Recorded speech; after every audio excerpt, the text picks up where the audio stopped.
to the Coastly Distinct Podcast. Your boy Black Adam. I'm glad you guys tuned back into the show, man. Look, thank you guys who ever subscribe to the show, who tune in, man. I appreciate you guys for being subscribers to the show. You already know what it is, man. We always have the greatest people come up here that's putting impact and intention in Houston, Texas. So, thank you guys for continuing to subscribe, man. Thank you.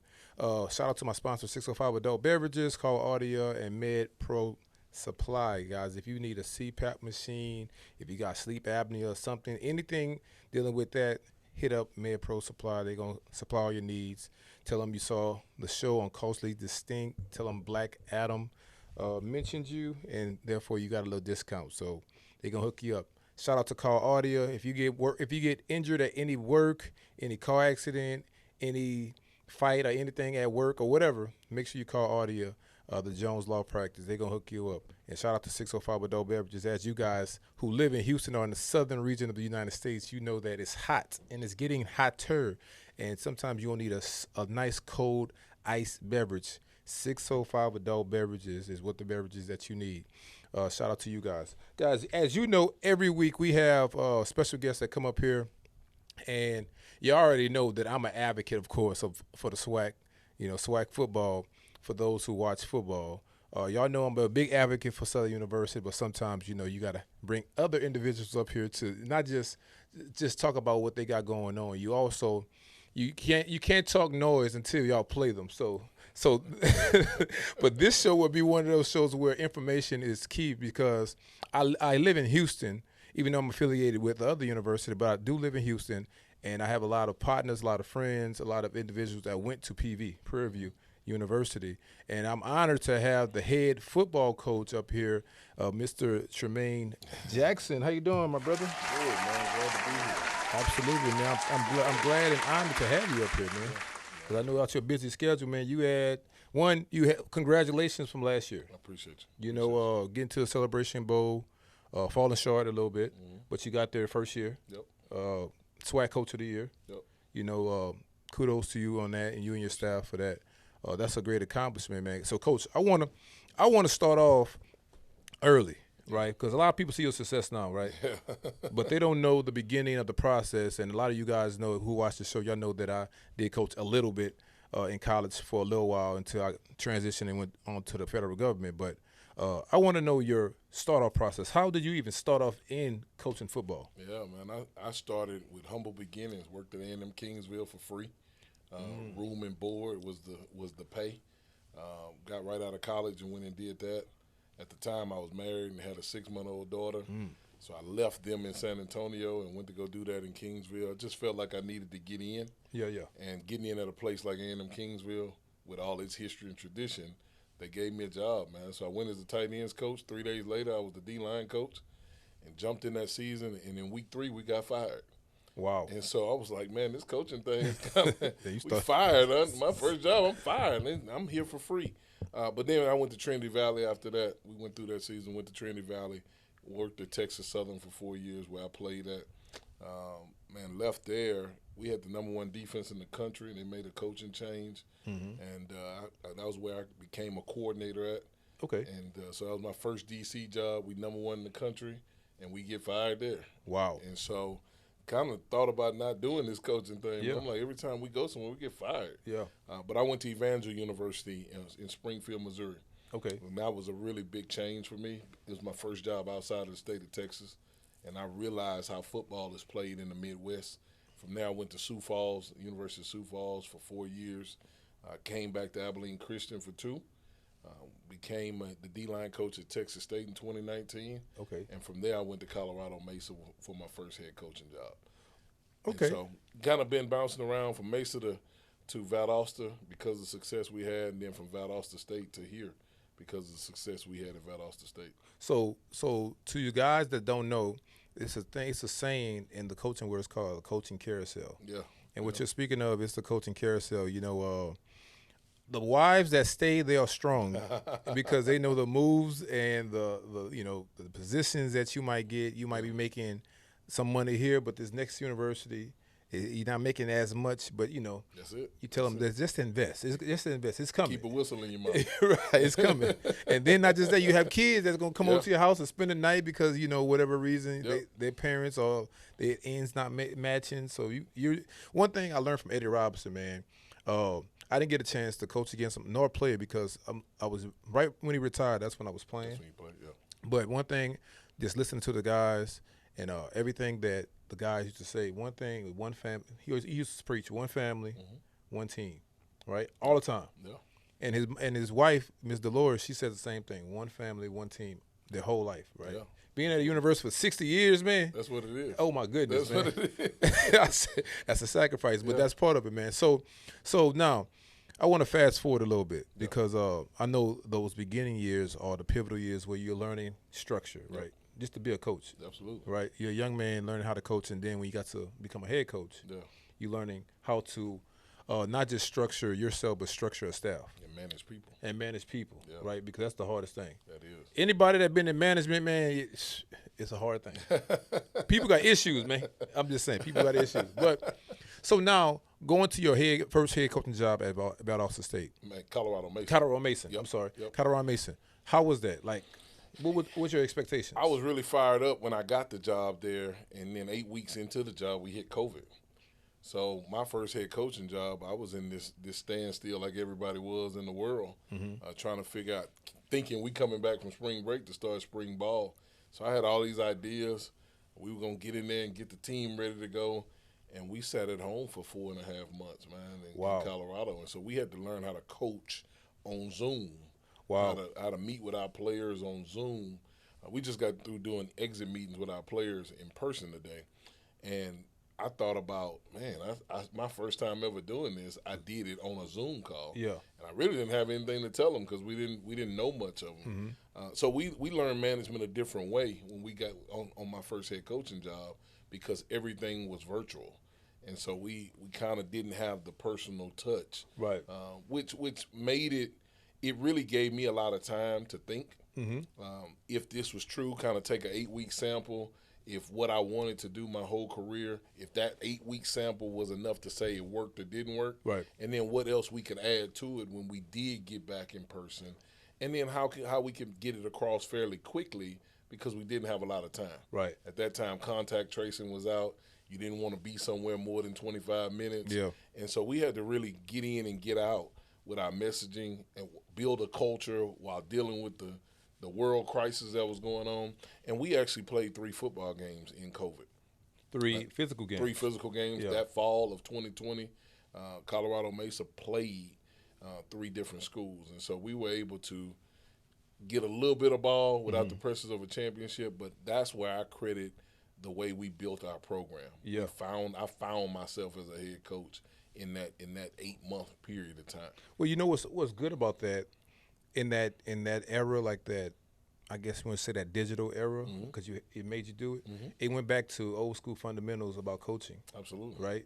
Even though, now when we out in the field or out in the world, we coach and we see all these things online and we try to imitate that, and not realizing that we're not coaching the basics, not the fundamental what football started off at.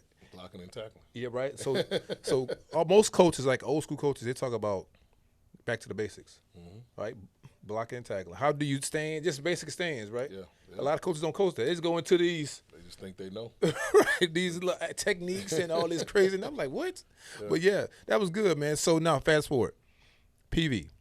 You're originally from here. Yep. You're a Texan. Grew up in Acres Home. Acres Home, right? You're right down the street. So how was that coming back home to be a head coach at a prestigious university? Yeah, it was good. I tell people I didn't come here because I'm from here, right? Like I was good where I was. We had just played for the national championship at Valdosta. I came to Prairie View because I thought the university was ready for our program. Okay. I thought the university was thriving, new president, new athletic director, younger people in those roles. Our president's in her 40s. Our AD is early 50s. He had played football. So it just felt like the time in this place was the right place. Okay. Because we're really unique in the way we go about it. I learned a long time ago a guy that I was working for, he told me, he said, Tremaine, you got big personality.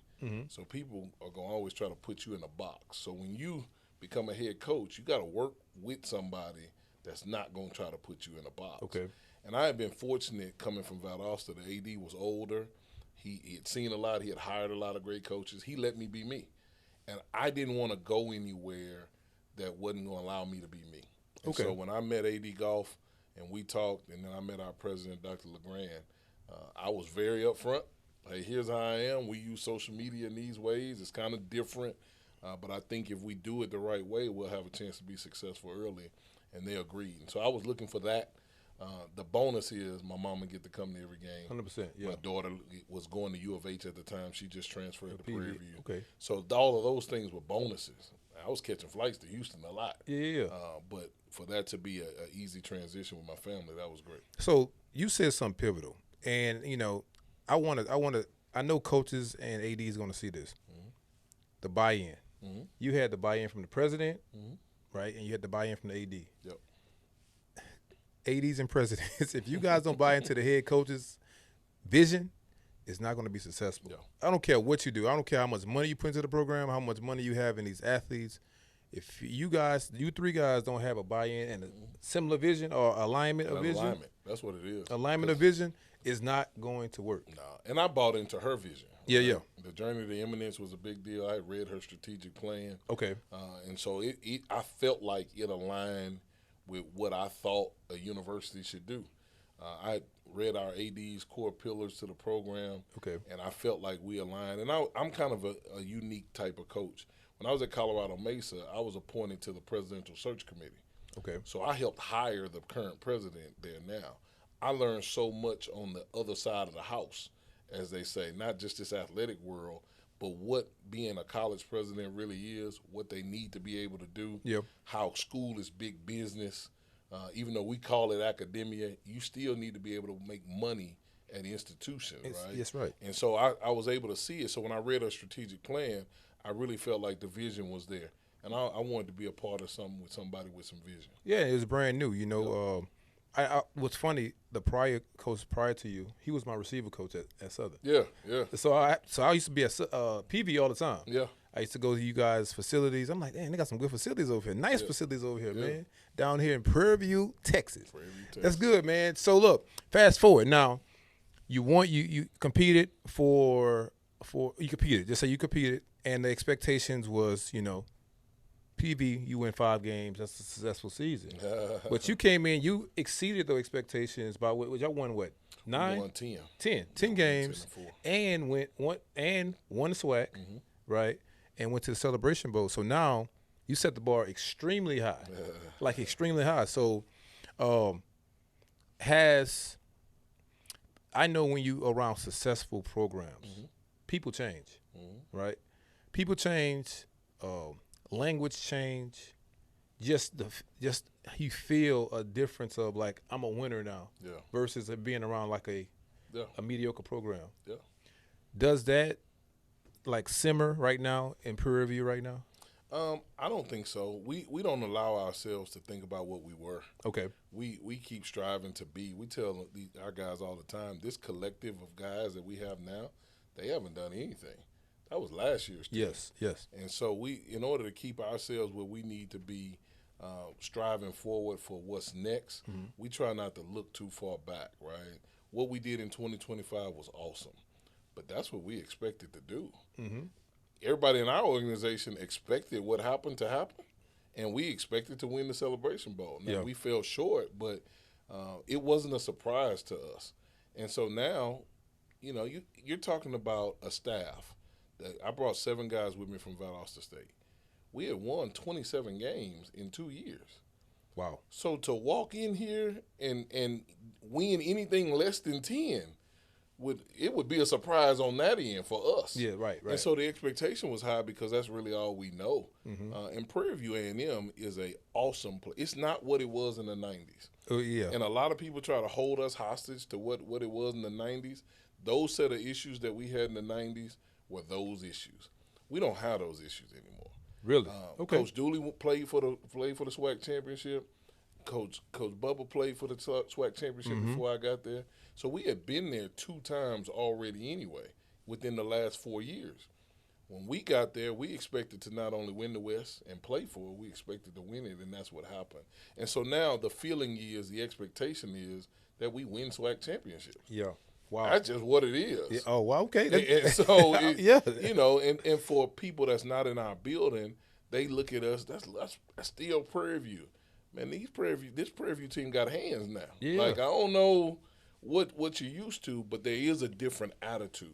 It is. Yeah, it's a different attitude. It's a different enthusiasm, even in the city with Prairie View alums. 100%. I hear it all the time, man. They got their chest poked out now. Man, I be like, man, come on, y'all. Y'all go sit down somewhere, man.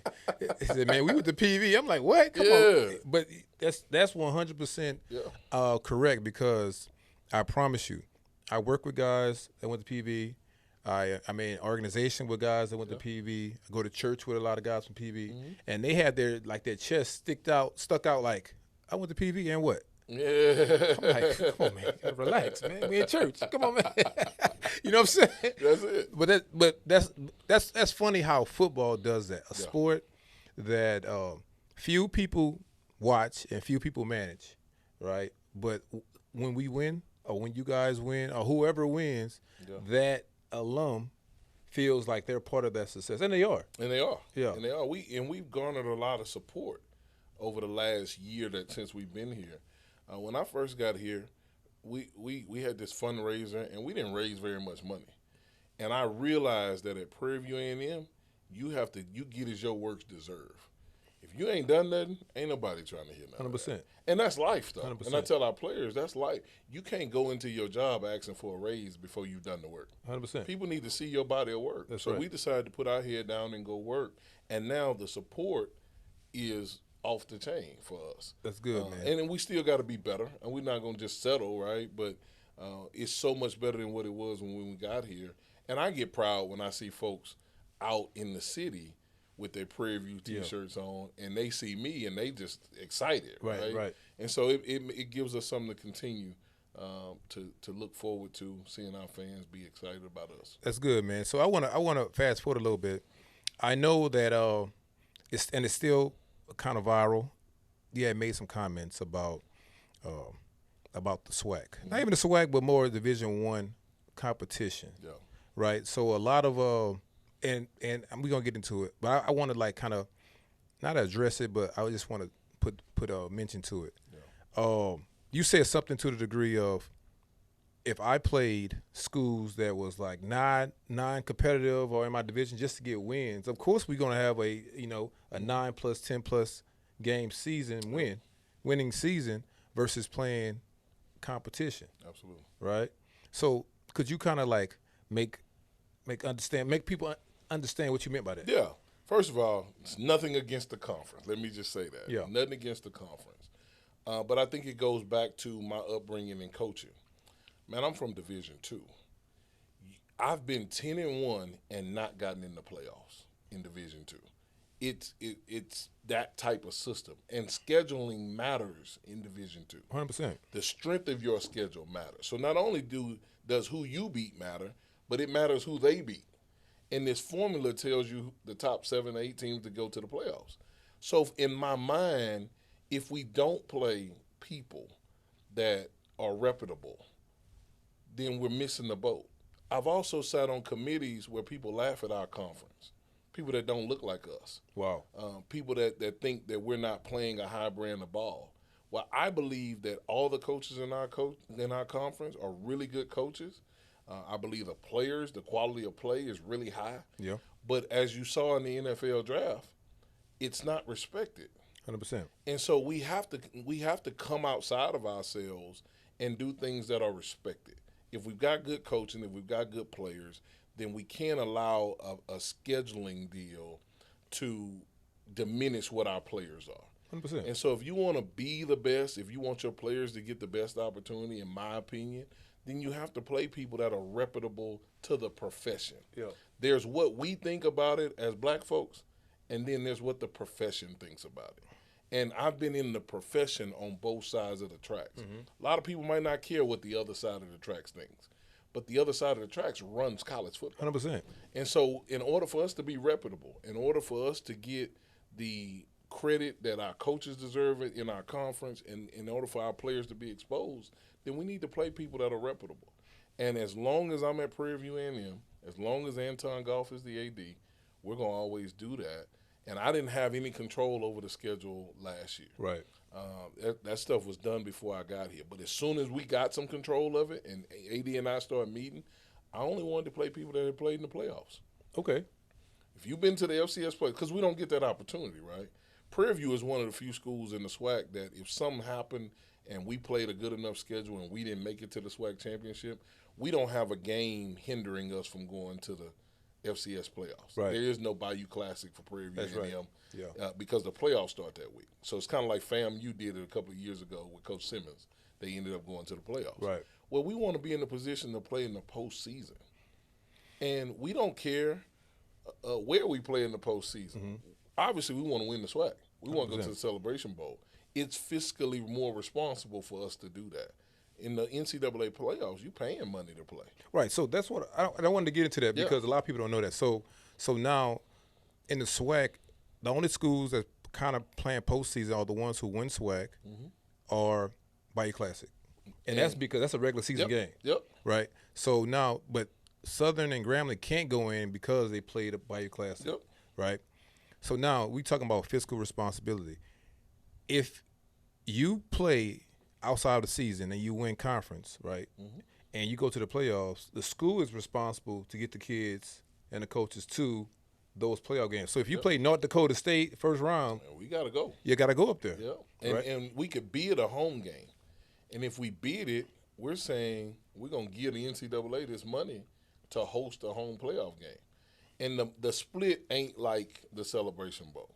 It's not like the SWAC championship. Right. And so it's not beneficial from a financial standpoint for us to go to the FCS playoffs. But it's very beneficial from a profession and a respect standpoint for us to do that. And I plan on being a coach for a long time, man. To be number one is to be respected 100%. in this business, right? And so I let other folks above me deal with the finances. I want to make sure we're playing a brand of ball to where we got options. I want to ask you this about that because, you know, most division, the smaller tier Division I schools, they play up. They play all the way up just to get the payout, right? Yep. You think that's a good idea? I think the situations have to make sense, right? Okay. If we're investing in our program on a high level, then we should go play high level people.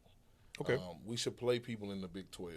We should play people because nowadays with the portal, the gap ain't as big. It's still big, and where it's big at is in the line play. The interior. In the skill, we have people that we played against Rice, and our skill guys were better.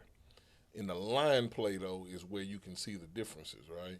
And so I think if we feel like we have a good enough team and we've invested in our program at a high level, from nutrition, weight room, all the things that it takes to be a complete college football player, then we should go do that. But I don't care about no check. Again, that's not my responsibility. Right. You're more respect. I tell people this all the time, and it sounds selfish. The only person that has something to lose by going for us to go play a Power 4 team is Tremaine Jackson. Because if we don't win, Tremaine Jackson gets a loss on his record. The school gets money. 100%. They win. They win. Either way. Yeah. And so for me, it's got to make sense because when we go play those teams, we play Baylor this year. Okay. I expect to win. Oh, yeah. Yes, I don't expect to, let me go get this check. That ain't never been my MO. If we walk out there, man, we got a chance to win. It's our job as coaches to make sure our program is able to do that. So I want to ask you this in terms of resources because I know there's always been an issue in smaller tier schools, right? When you're talking about your Southland Conference, your SWAC conferences, your Ohio Valley Conference, these smaller conferences, they're still Division I. How can those schools make or get the NCAA to invest more money into the players? I don't think they'll get the NCAA to invest money into the players. Okay. I think schools are going to have to be creative. Okay. I mentioned earlier that I helped hire a president. One of the things that president did before he retired at that school was he built a hotel. And he built a hotel because where it was in Grand Junction, Colorado, you really couldn't get good hotels. So he built a campus hotel. He then funneled some of the money back through the athletic program from the hotel. Okay. Our hotel and restaurant management major people ran it, so they got real life experience. But when parents came to town to football games, they stayed in that hotel. And so it was really people that support the university really putting money back into the program, but they were getting something. They were getting a 2-night stay, whatever. It wasn't just them giving money. Right. I thought that was really creative. He brought me in and told me why he did that. He was like, man, we had to do something. Because if you don't do something, then you sit and talk about what you can't do. And I think a lot of our schools have to get out of what we can't do and have a willingness to be creative and a willingness to invest. Yeah. If you want to win in football. Right. If you just want to say you got a football team, somebody will coach you. It won't be Tremaine Jackson, right? We want to win in football, and that's why the willingness to invest and the willingness to be creative is high right now at Prairie View A&M. Yeah, that's good because I never thought about that. Only like I guess raising money was like always some type of a thon, right? With Prairie View to Panthers, a Panther-thon, yeah. Right, or something. I never realized like having development where you could get kickback and directly to the university from stays. And like for instance, PV is way out there. If they had a hotel out there, say they had, I'm just gonna throw a name, a Marriott out there. Yeah. A 300-room Marriott, and they said, well, we're going to give you guys 30% of our profit. That's something. Now you got a revenue stream. Absolutely. I'm going to put a wing stop out in Prairie View, Texas. I mean, I'm really going to do that, right? And I'll partner with the university and put some money back in the football program because there's no wing stop. There's not a lot of food restaurants for our people on campus when school is in. They got to ride 15 minutes to a wing stop. Wow. A lot of them don't have no cars. And so that was one of the things I was going to do at Colorado Mesa, and I just ended up leaving. And so, again, but that's creative. 100%. And that's having a willingness to find different ways instead of saying we don't have any money. Schools have money. If schools that don't have money close down. Well, correct. Schools have money. It's about where they're willing to invest the money. And us at HBCUs, we haven't had a lot of people in upper administration willing to invest in athletics. Everybody wants to win. Yeah. Not everybody wants to invest. 100%. And it costs to win. 100%. And so I'm glad to be at a place that understands that. Yeah, man, I'm glad you said that and mentioned that because I never thought about stuff like that in that realm because, you know, when I have opportunity to talk about, okay, how can we raise funds and things of that nature, I never realized that you can partner with a joint venture with a company that's willing to give back to the program versus is giving hard money. Because people don't want to just get their money away no, and they get don't. nothing from it. Yeah, right. I'm tired of the selling church dinners to fish plates, huh? Yeah, like, man, I went to Greater Pleasant Grove Baptist Church. That was my home church. We had a building fund my whole life, and we didn't build a building until I was 18 years old.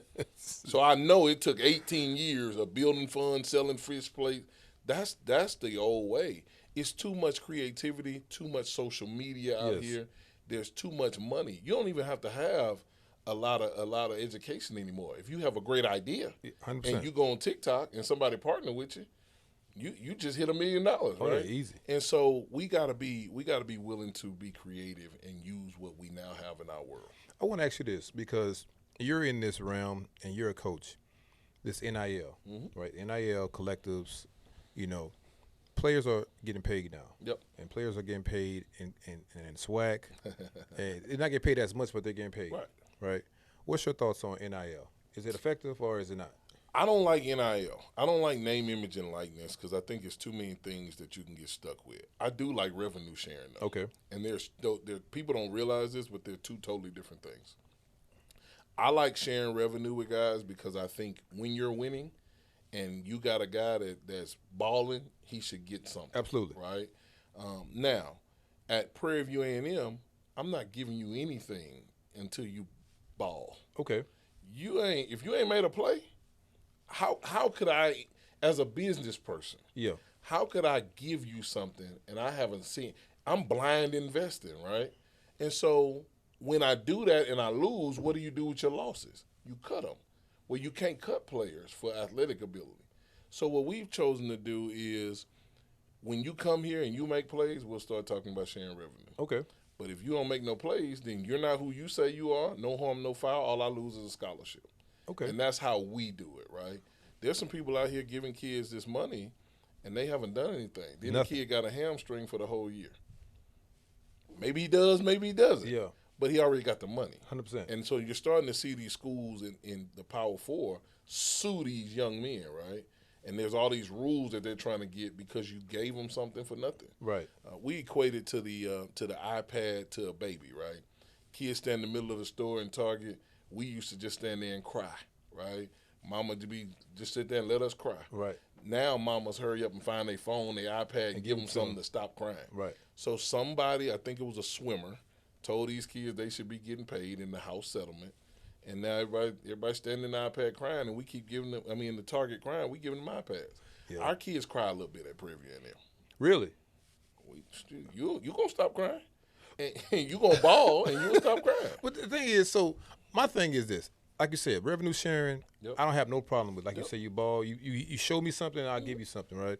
But the thing is, and I was talking to one of my counselor buddies. She does a counseling for athletes. And she was asking me about these different schools and is it beneficial to counsel, these kids when it comes to athletics. I said, well, in the next coming years, I said with this NIL, with this revenue sharing, with this collective, and this money that's given like this, I said a lot of these kids are not going to make it. A high percentage, right? I don't care what school they go to. That's just the odds. And when you go to a job, they're going to offer you a salary. And the salary is over a year. And it's not going to be nowhere near what they gave you up front at this university. And these kids are going to be like in a culture shock.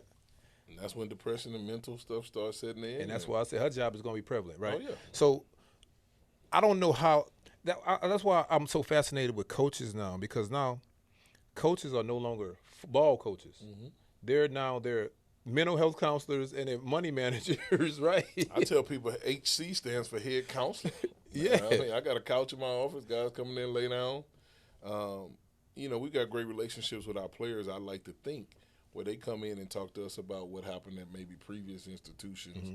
That we got some guys that got paid a lot of money coming out of high school that they didn't know how to maneuver when we first got them, right? Yeah. Where my disappointment comes is with some of the parents. Some of the guys know what they are and know where they should go to get a chance to play, but they get detoured based on the money and what the parent wants. And so the money never really gets to the player in some situations. Right. It goes straight to the person, to the older person that wants to retire. Well, mama, that money ain't for you. That money, I think if we did this the right way, we would put the money up so when they graduate, they could get it. 100%. And then at least now we've set them off on the right track, right? Let them struggle a little bit in college. They need to learn how to do that. But as long as I complete college, as long as I play like I'm supposed to play, now I don't think kids need to struggle eating. A university should supply food and resources to their players. I believe that. So kids be saying, I didn't know where my next meal was coming from. I played college football, didn't win a lot of games as a college player, and didn't get no money, and I knew where I was eating at. Right. And so it's not about eating. It's about eating what you want to eat these days, right? 100%. So I think these guys should be able to eat. We should be able to feed them in the right manner, clothe them. But I think the money should be deferred to the back end to make sure they finish. So, and the thing is, I want to appreciate you publicly because you're not just doing it for PV. Believe it or not, you're doing it for the SWAC. Yeah. Because when Deion was at Jackson State, he put so much pressure on different institutions that's in the SWAC just to change the model on how things are maneuvered and activated, and certain things had to be put in place for not just the kids but the institution. Absolutely. For years to come, because the same cookie cutter, same thing you're doing years and years, that don't work no more, man. I'm going to just tell you this, Adam. That's not a black college problem. That's a small college problem. Okay. And because it's a vision problem. And so I've been on both sides of the track. I get mad when people say, oh, they do that at HBCUs. They did that at Valdosta State. There were some issues that as many games as that place had won, as many national championships as that place competed for, that were fundamental issues that I couldn't believe I was dealing with. I'm not going to argue with you for a $2 cheese and egg biscuit. Yeah. But it was like, man, we don't have the money to get them breakfast, so can we leave a little bit later? Right. Well, I've never faced that at Prairie View A&M. But that was an issue over there. And we were 13-0. Wow. And I'm fighting for an egg and cheese biscuit for our players, right? Wow. And so it's not a HBCU issue. It's a small college, small vision issue, right? When people are fighting for resources and not wanting to put resources in certain places, they don't have a vision for what that entity can do for their university. Wow. Let me ask you this. How can anybody help you continue to make Prairie View successful? Yeah, well, donate your money. That always works, right? Okay. But really for us, I think it's the institutional responsibility to have the proper resources, right? Like we talked about earlier. I want people's time. Okay. I want people to come out and talk to our players about jobs, people in managerial positions. I want people's support for our players. It doesn't bother me. Last year I went on this, come to the game, right? Yep. I don't get $1 for people coming to the game. Just being, if I want to just look at it from a pure business standpoint, Right. There's nothing in my contract to say you got to come to the game. There's something in my contract to say we got to win. 100%. And so if you don't come, that's fine with me. But I want you to come because I think our players deserve your support, and these are future alumni. 100%. These are future. These guys are representing the Panthers in the right way, and really giving the university a national outlook on some things. Right? People are able to see our university because we played on ABC. Yeah. Man, I had more non-black people talk to me about our game just in this Houston area than I could ever imagine. People in my neighborhood had a watch party. My neighbors don't even talk to me. Really? Because I'm out in the morning, back late at night. I didn't even know they knew I was the football coach. Really? But they sat there and said they. So I want our people to understand the exposure that the university is getting, not just through football, but through athletics with the year we're having right now. And I want them to support the university and support these young people. But if your time matters to me. 100%. Yeah, that makes a lot of sense. Because kids, I think coaches don't know that. Coaches don't really know how much exposure you guys are getting nationally, right?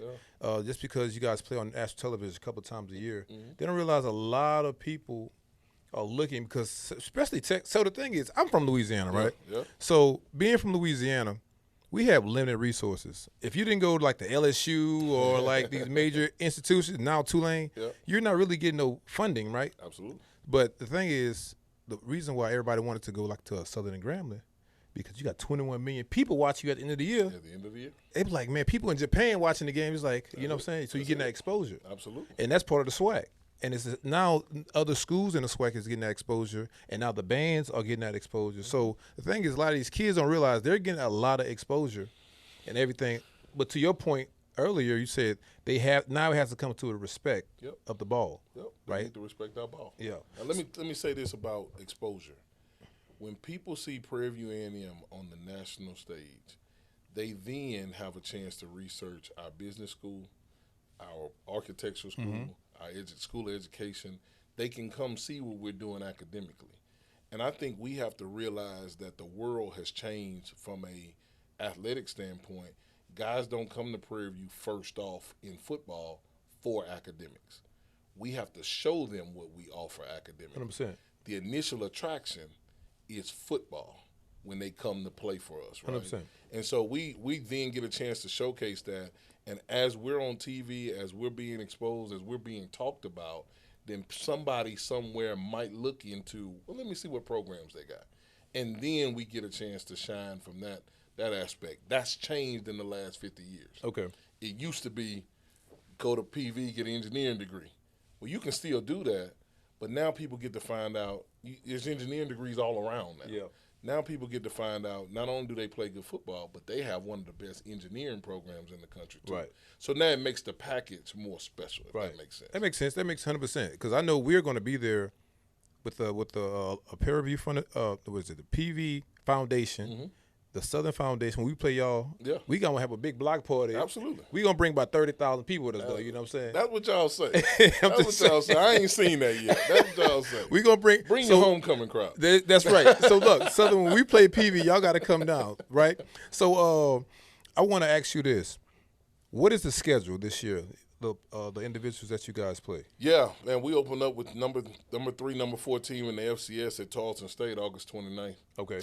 And then we turn right around and play September 6th, our rival, man, Texas Southern. TSU, yeah. Which is on a Sunday this year, which is at 11 a.m., and I believe it's going to be on ESPN, and so that's why we're playing in the morning. A little bit different for the Labor Day Classic. Okay. Normally it's on a Saturday, but we couldn't turn down the exposure that you can get. Where is it? It'll be at our place. It'll Okay. be at Panther Stadium. Okay. Only football game on that Sunday at 11 a.m. The NFL doesn't start till the next week. Okay. So we should get some good exposure there. And then we go to Baylor, and then we come back home for Stephen F. Austin, which Okay. I think they'll probably be top 10 in the country as well, playoff team. And then we get into our SWAC schedule with, again, after the Labor Day Classic, when we got the State Fair Classic, when we play Grambling, man. And then after that, I can't remember. But it goes all down. Yeah. I know Southern comes to town October 10th. October 10th. You know that, I do know that. I've been told that a lot. Yeah.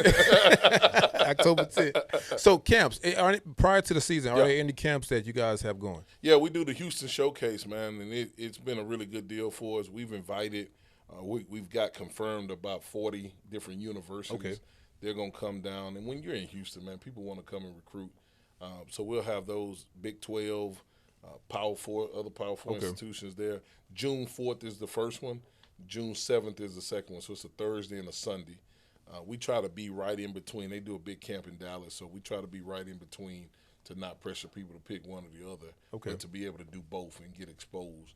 Those camps, man, are for recruiting. I know people say, he said he don't recruit high school kids. But everybody that we signed from a high school came to our camp. Yeah. I especially don't recruit high school kids that I ain't work with.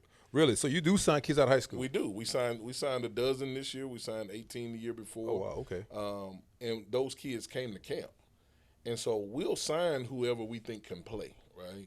It's just for us, we don't sign a lot of high school kids because there aren't a lot of high school kids that we can get that will come in and play for us. Yeah, right? come in and compete, yeah. But if we work with you at camp and we like you, we got a tight end, Timmy Timmerman from Legacy here in Houston.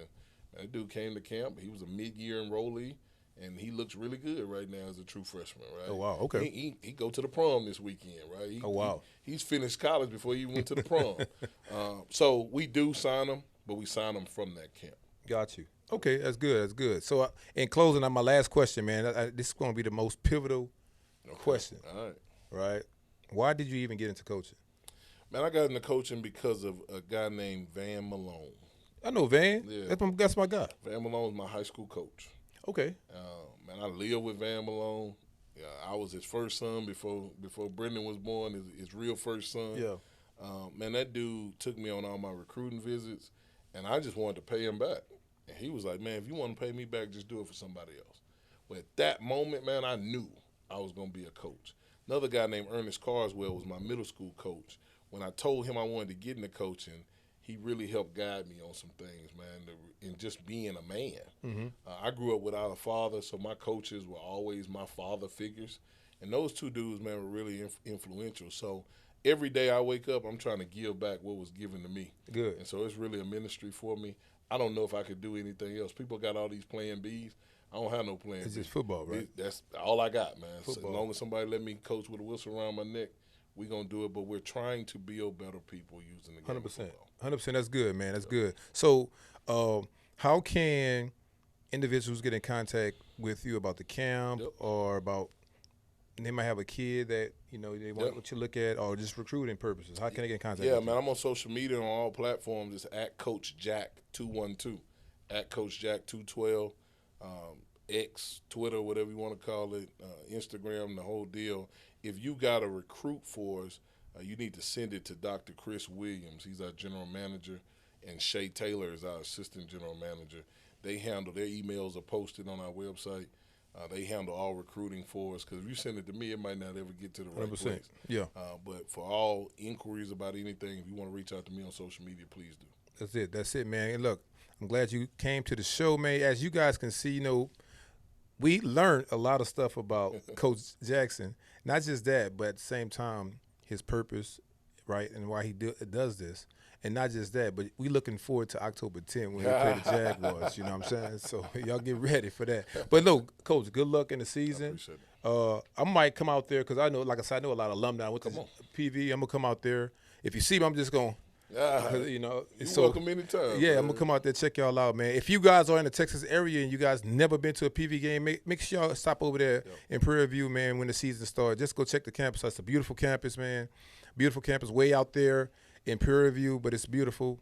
It's a lot of things to offer out there. So y'all stop by. What is that? 290, right? 290. Right off of 290. 290. Right past the Buc-ee's. Right past Buc-ee's. Exit on the sign. That's right. So, guys, man, I appreciate you guys for tuning in, man. Shout out once again to my sponsor, 605 Adult Beverages. Call Audi at Med Pro Supply. Thank you, guys. One more time, Coach Jackson, Instagram information? At Coach Jack 212. At Coach Jack 212. And that's it, guys. We got to get out here. We got to pay some bills, man. I love you guys, and you can't do nothing about it. Peace.